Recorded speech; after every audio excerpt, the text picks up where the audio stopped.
चित्तौड़ के राणा सांगा के सुपुत्र श्री भोजराज के साथ हुआ। जब इनका विवाह हुआ मीराबाई का ना, तो विवाह के समय मीराबाई के पिता ने बहुत सामान दिया, नए नए आभूषण दिए, बहुत से स्वर्ण चांदी के आभूषण दिए, बहुत से सुंदर स्वरूप में जो है सुंदर वस्तुएं दी, दासियां दी, दास दिए, बहुत से खिलौने भी दिए।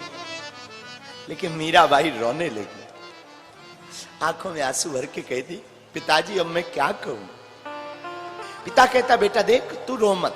मीराबाई की विह्वलता इतनी है कि जैसे कोई जन्म भर के लिए बिछुड़ता है ना, उसका शरीर अधीर हो जाता है। जैसे मां अपने पुत्र को कई सालों के लिए विदेश भेजती है तो मां फूट फूट करके रो पड़ती है। जैसे वन से आती हुई गाय अपने बछड़े को देख करके सब मर्यादा तोड़कर दौड़ करके बछड़े को चाटने लगती है ना, जैसे जल से अलग करने पर मछली फड़फड़ाने लगती है ना, वैसे ही आज मीरा का हृदय फड़फड़ा रहा। मीरा कहती है, पिताजी आप हमें कोई वस्तु दो या ना दो, एक बात बोलूं। और इतना कह के मीराबाई मूर्छित हो गई, गिर पड़ी पृथ्वी पर। लोगों ने उठाया, थोड़ा सा पानी डाला, थोड़ा सा हवा झलाया, मीरा ए मीरा क्या हुआ। आंसुओं को पहुंचा, मीराबाई को होश आया और फिर चिल्लाकर करके मीरा रोने लगी। मीरा हुआ क्या है। मीरा कहती है, आपने जितनी वस्तुएं दी पिताजी सब रख लो, अगर तुम्हें देना ही है ना, तुम अपनी बेटी को जिंदा देखना भी चाहते हो ना कि मैं जिंदा रहूं, एक ही शर्त पर आपकी बेटी जिंदा रह सकती, बोलो ना बेटा क्या। मीरा कहती, पिताजी अगर आपको देना ही है ना तो हमारे गिरधर लाल को हमें दे दो, और कुछ नहीं मीरा को चाहिए। मीरा को तो सिर्फ गिरधर लाल चाहिए। मेरे तो गिरधर गोपाल दूसरो ना। मीरा कहती, मेरे केवल गोपाल है, दूसरा कोई नहीं। जहां इतना कहा तो मीरा की मां ने रोते रोते श्री गिरधर लाल जी को मीरा को दे दिया, ले जा बेटी, पर अब तू रोना मत। जहां ठाकुर जी को मीरा ने पाया, सोई गले से लगा दिया। परिवार के जबरदस्ती कहने पर विवाह किया है। मीरा तो कहती रही, मैं तो विवाहित हूं। लोग पूछते थे, कौन है तुम्हारा पति। जाके सिर मोर मुकुट मेरो पति सोई। मीरा कहती, जिसके सिर पर मोर मुकुट है वही हमारा पति है। आहा, हाथ में श्री गिरधर गोपाल लिए और मीरा रोती रोती चली जा रही। चित्तौड़ के नगर में प्रवेश हुए तो विवाह के आगमन पर माताएं बड़ी प्रसन्न हुई। बहू को देख करके माताओं ने स्वागत किया, ढोल नगाड़े बजाए, पुष्पों की वर्षा की। लोगों ने सुन तो रखा ही था, बहू आई है, बहू आई है। माताएं भी बड़ी प्रसन्नचित्त हैं। तो जो सास थी मीरा की,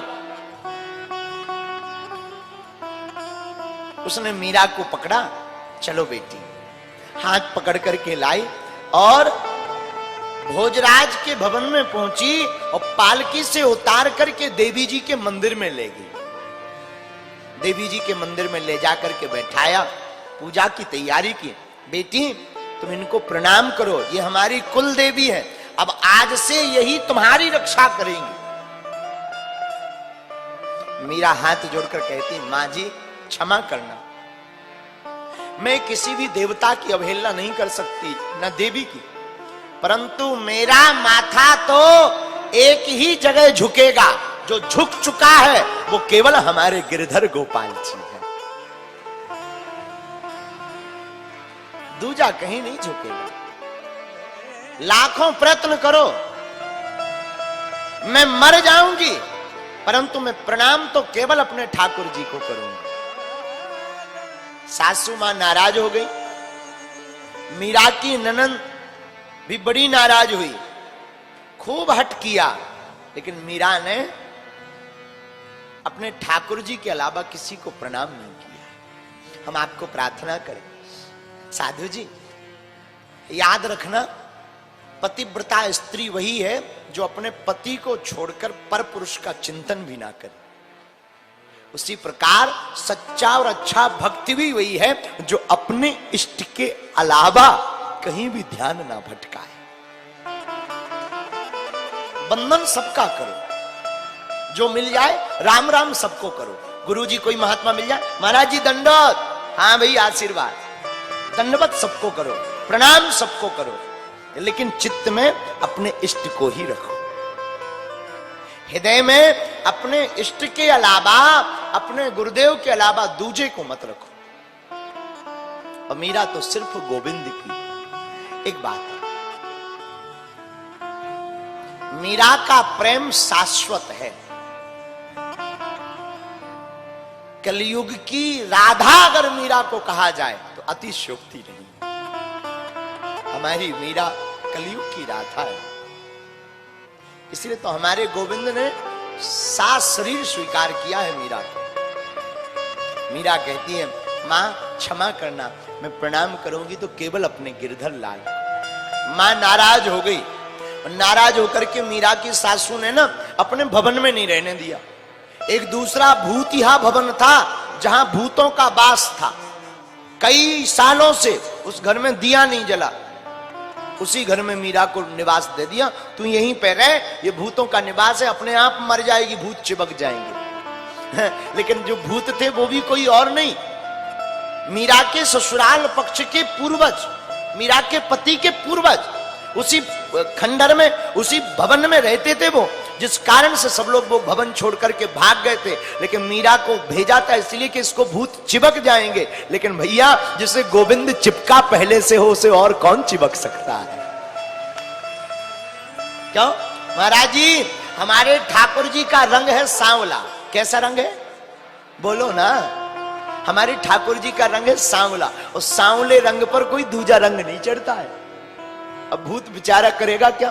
तो मीरा को भेजा इसलिए था कि भूत चिपक जाएंगे। और मीरा गई और जहां ठाकुर जी को बैठाया और गोविंद के गीत गाए, आंखों में अश्रुधार बह करके, तो जितने भी उसके पितर थे वो सब मीरा को आकर प्रणाम करने लगे कि धन्य है तूने इस कुल में आकर के हमारा भी उद्धार कर दिया।